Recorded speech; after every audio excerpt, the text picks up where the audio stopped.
Hello, here we are. Okay. We are here.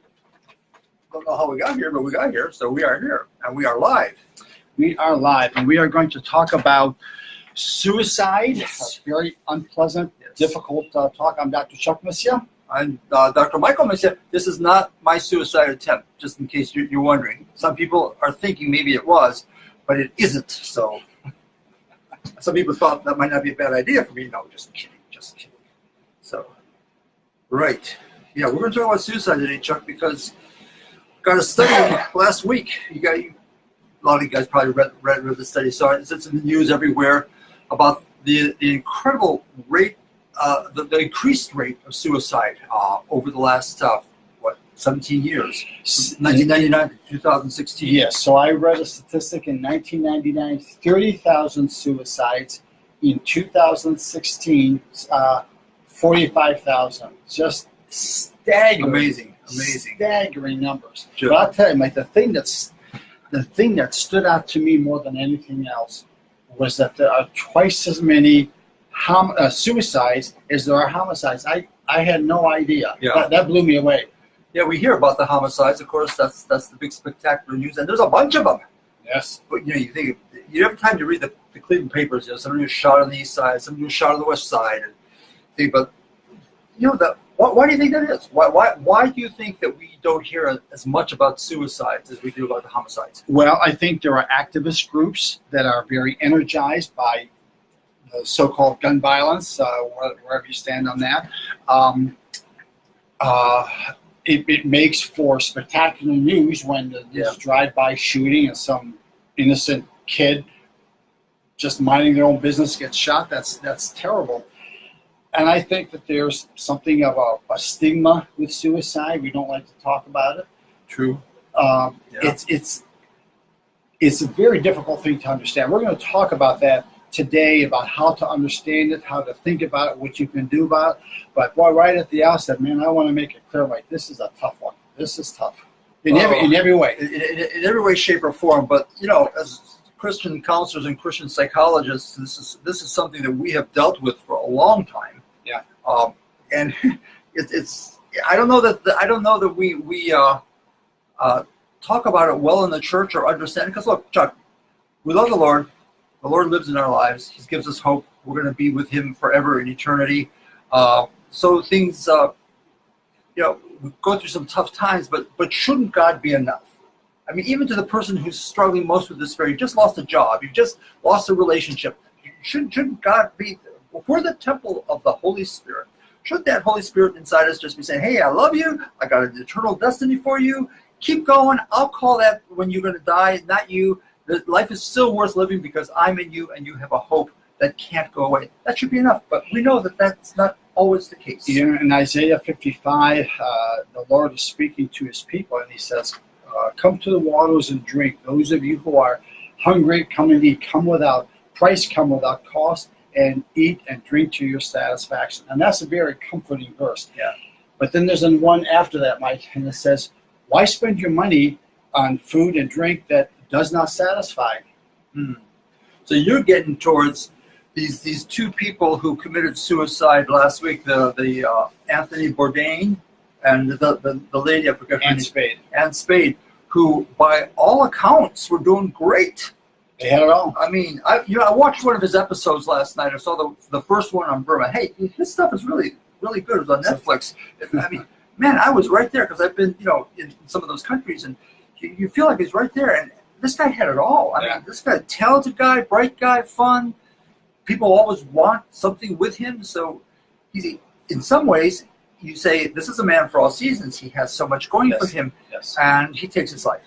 Okay, and apparently this Anne also had so much going for her. Yes. So that is what you're referring to. Why in this land of prosperity, who was saying that our standard of living is 3.5 times greater than it was back in the Great Depression. I mean, there's never been a nation in the history of the universe, as far as we know, that is as prosperous as we are.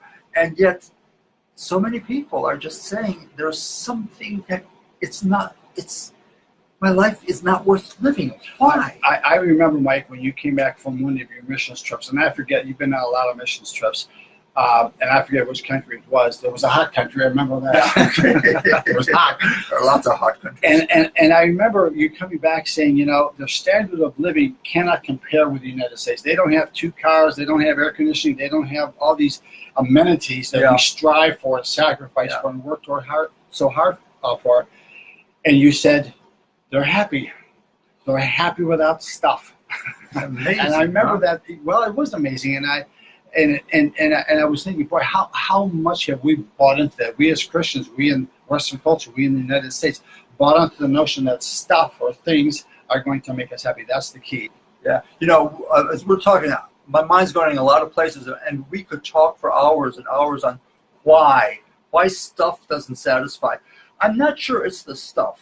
I think, you know, with the suicide rate going up so high in almost every demographic, I think there is something happening in our culture that has kind of challenged the joy of life and the meaning of life and whether life is really worth living. And I think there are a number of ideas and energies and forces in our country that are all working together to say, you know, maybe life isn't all that valuable. Mm-hmm.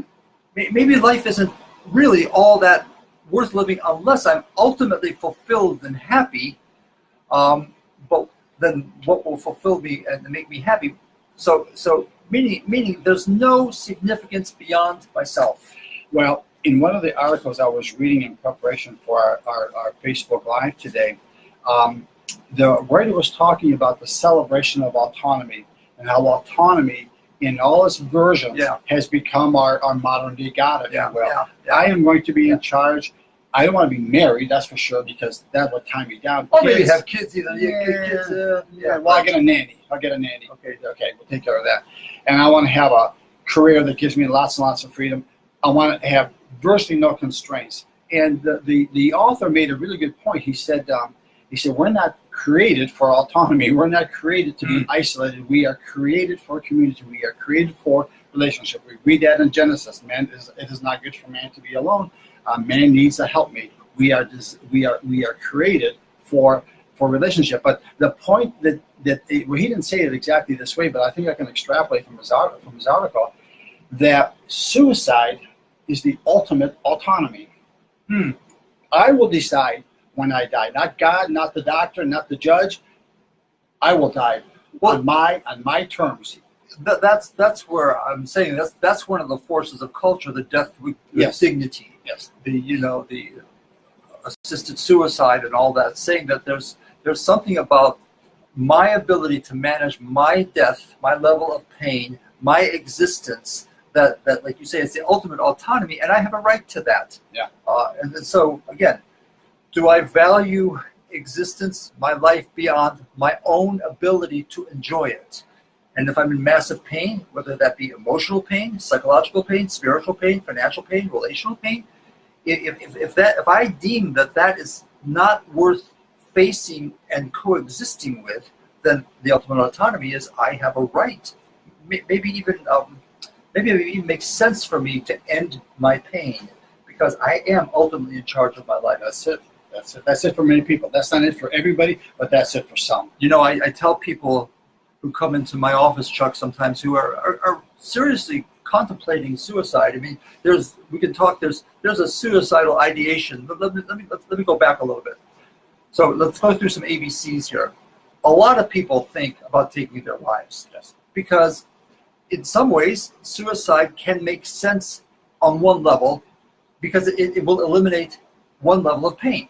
And my goal may be I want to get out of pain. Right. Whatever else, I cannot tolerate the pain anymore. Yeah, and I don't want to put that down either because some people are in massive pain. So you and I, we've been doing this for years, Chuck, and we're not going to minimize, be kind. Everyone you meet is fighting a great battle. And some of the pain that people will come in and say, look, I really don't know. If I want to go on anymore, the loneliness, the despair, the failure, the sense of failure in my own self, or life is just not worth living. So the pain can be really extreme.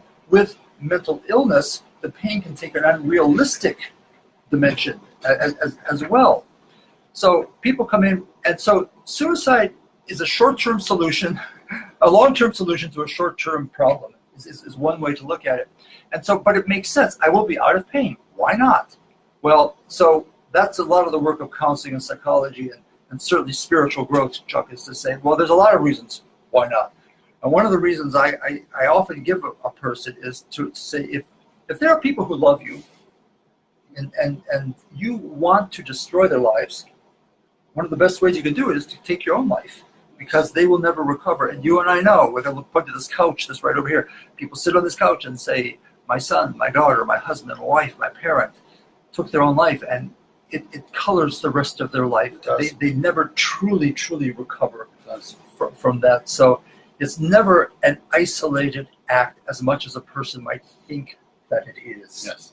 That it is. But if I'm all that matters, if my pain is all that matters, or a person, then suicide would make sense. But also a person might say, they'll be better off without me. I've been such a burden. That, yes. And the reality is, no, they won't. So a person gets to a point where life seems hopeless. Yep. And they are helpless to do anything about it. Those two words, hopeless and helpless. Yeah. That's the core of depression. And again, we're balancing that off. Well, the hopeless and helpless, we're balancing that off the people who say, the Anthony Bourdain, my life is good. Why would people, again, back within our church, who may have a good supportive church, they may have a good family. They have certainly the Word of God, they have the Holy Spirit. Even if life is good, and there's a pain there. So, in counseling and just thinking about this, it's really important to talk about what sort of pain a person has. And that's where I'm going back again to the idea that there's kind of an existential sort of despair, I think, in our entire country. Does anything mean anything? Yeah. And I think that is really coloring a lot of people's life satisfaction, reason for living, and possibly reason for dying. Yeah, part of the idea of maturity and adulthood is to subordinate one's own needs and desires to the larger good. Yeah. What is that larger good? Well, it might be marriage. Yeah. It might be family. It might be an institution. It could be your country. Certainly it could be a church or an organization that you believe in. But that's not so popular anymore. Right. Nothing like what it used to be. So I'll tell you, if anybody listening, you guys are thinking, I'm really in pain, and I've been in pain for a long time, and pain kind of runs my life. Okay, I would say, I get it. Life is difficult. This is a great truth. I mean, life can be very painful. But then the question comes from what you just said. And this is what anybody listening, wrestling with this, ask yourself this question. Does anything matter more than my pain? Does anything matter more than my pain? Or is my pain the thing that preoccupies my thoughts day and night? Is it where I'm just focused all my energies on? Is it what I justify some really harmful, destructive behavior around? Just anything to numb my pain. If nothing matters more than your pain, Chuck, then your pain is going to dictate and justify almost every behavior that you have. But something does matter more than my pain. Yes. So if nothing matters more than my pain, suicide seems reasonable. It seems reasonable. And those who love me should care and understand, because my pain is the most important thing. And again, when we're talking about this, hey, look, I'm not saying any of this is easy, or snap your fingers and the pain will go away. But if somebody is wrestling that deeply with life, and one of the reasons we're doing this live podcast here is to say, stop. You must think what really is going on that's causing you this pain, and what really is a solution beyond taking your life. I mean, beyond circumstances. Yeah. Because the circumstances are almost a given. You have terrible health. You've lost your job. Your house is in foreclosure. Your kids are on drugs. These are really, really tough circumstances. Does anything transcend that in terms of meaning and purpose? And for some people, the answer is no. For those people, suicide seems reasonable. But for people who do have a purpose, a reason for living, something that matters more than their pain, they are in a much better position to come up with something that's going to work for them. And if certainly they're going to want to attach themselves to some people who believe life is worth living, Chuck. Part of the isolation is as I get into my own pain, I can shut down, I can withdraw, I can say nobody cares, but I might be putting myself in a position of isolation that nobody can reach me. Well, if you have a loved one that you are concerned about, Yeah. that particular behavior right there, the isolation. Right. And people will go sometimes to extremes of this. They will go in the basement. They will shut off all the lights, put blinders over they don't want any light. They want it dark. They go in the room sometimes for days. And these are very significant warning signs. You want to pay attention to this. So one of the solutions, especially for people who are Christians, is to get into community. Yes. Now, let's dig in a little bit. I'm going to poke and prod, but there are some groups, some churches that know that there people are struggling, but they don't really let them struggle very deeply. Right. You can be, some of you listening, watching this, you can be in a group and you can say, well, I'm in a group, I'm in an accountability group. We check our box and say, well, did you do this? No. Did you do? Oh, good. You're a good boy. You're a good girl. But the reality is there are a lot of churches that don't permit wrestling with some of the darker issues at a deep level because it's not fun. It kind of brings people down, and we want to be successful. But the reality is there are people within our church who are taking their lives and need a place to talk truth. I'm so impressed. One of my favorite Psalms is Psalm 73. And in Psalm 73, the writer of the Psalm is really angry at God, and he's telling God being a Christian is a joke. All these people who hate God are prospering, and they have healthy bodies. I'm suffering economically. My body's a disaster. It doesn't make any sense to me. This is just ridiculous. And he's saying this to God. He's not saying this to his friend. He's saying it to God. And so this rant goes on for several verses, and then in the middle of the Psalm, right in the middle, he says, I didn't understand any of this until I entered the sanctuary of God. Then I got it. I had the aha moment. Everything made sense to me. And I'm glad that things made sense to him, but the thing that was really important was that he came to God when he was ugly.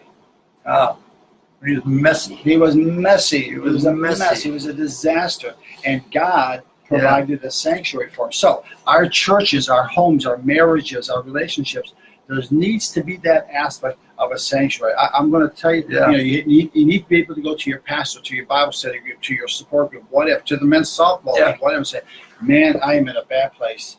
I'm in a bad place. And don't give me the little pablum to just make me feel better. No cliches. No cliches. I don't need cliches. Let me go back to the CDC study.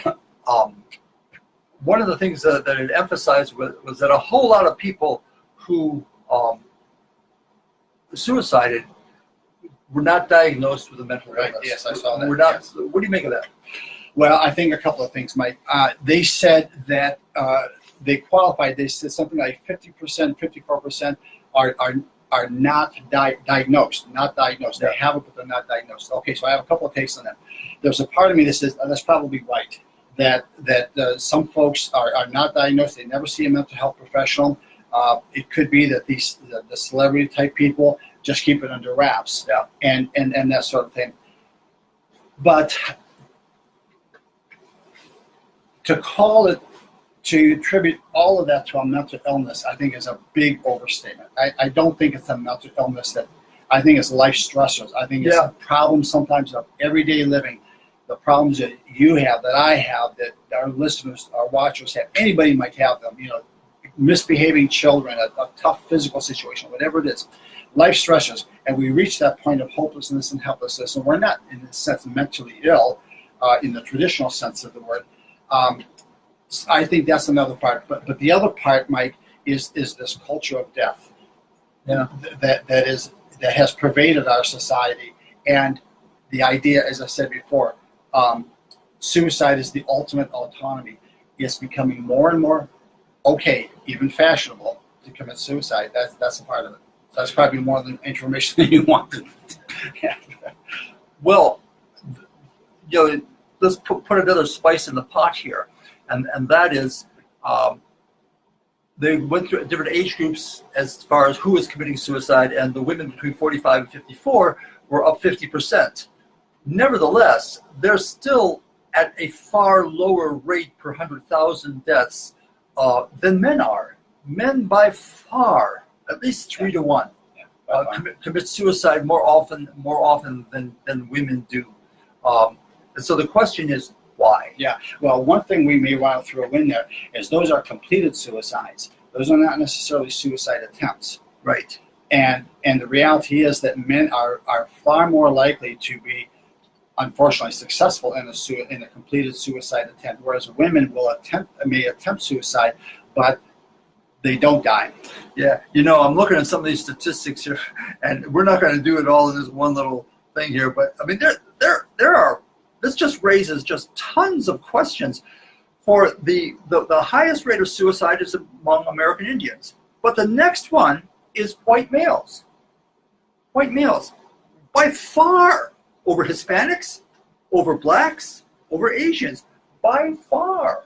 And I've seen this before. The age group where there are the highest percentage of suicides are for men like over 65.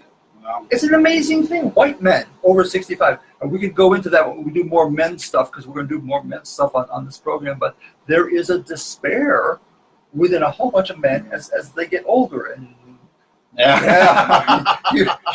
Who are you talking about, Mike? Yeah, right.